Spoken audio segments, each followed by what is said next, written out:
Like I'll give you mm, an example, like in EV sector. mm, So government is coming up with their EV policy, because we have a set target of meeting the net zero by 2070.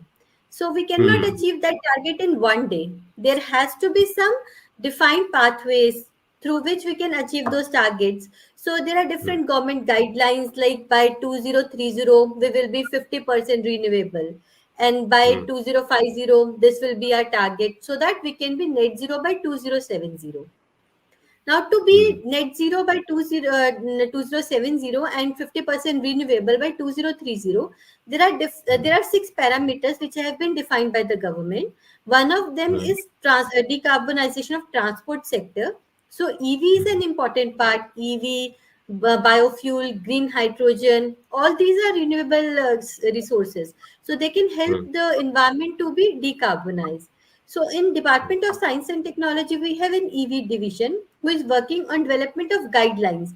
We have interacted with different industries. So we have different meetings, different webinars, seminars, through which different industry partners as well as researchers who are actively contributing towards the field, they have been invited. So our team of mm, IASC, as well as the Ministry of Science and Technology, as well as industry stakeholders, as well as those researchers, all of them were there at the same platform. So different mm, inputs were taken from different industries and researchers, that what are your perspectives? What help do you need from the government? Like mm, the government, what percentage of EV in the transport sector by this time? So what support private mm, sector needs? So private sector came up with their own perspective. They provided their input to the ministry, and then mm, researchers have told us about their technology readiness level. Different researchers from all across the India, from IITs, from state universities, even private universities participated in these meetings. So after mm, getting to know about the everyone's perspective, then our team mm, started working on development of guidelines. Like in case EV is coming, so there should be some standards also. Those materials mm, which are startups are producing different EV batteries, EV cars are coming in the market. So whatever mm, product is there in Indian market, that should be mm, exportable also. The foreign market mm, should also be able to accept those products. So there should be some standards which are acceptable in India, as well as they should be acceptable in the foreign countries also. So we have mm, started working along with BIS to develop the standards for EVs.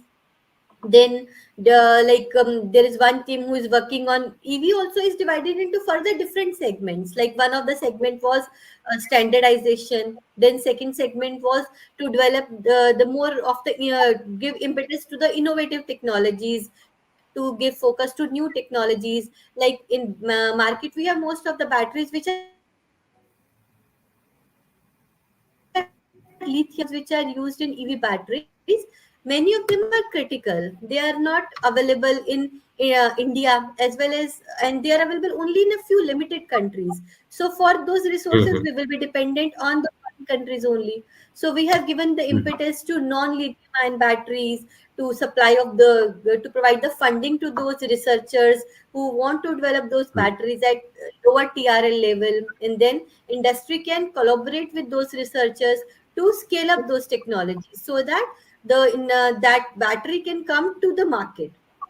So based mm, on that, some white papers, some guidelines have been prepared, and then they will be available soon. They will be available in the public domains. So looking at those guidelines, the government, the industries, as well as researchers can get a feel that what is the government's agenda, what government wants, what are our targets in this domain, so that industry can also push their production in the same lines. And what researchers should also align their research in the same lines, that these are the need areas where the government wants some research as well as commercialization from the industry and researchers. So this way, those webinars and those conferences has helped to build a connect between industries, researchers, and government organizations, so that guidelines and those documents can be prepared, which can serve as a guidelines for the future researchers and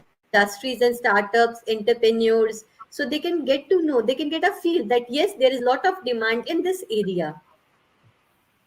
Great, So great. these kind of research can help the to give a direction to all the involved stakeholders. So similarly in quantum mission, so we are performing different stakeholder meetings in which all the stakeholders are involved.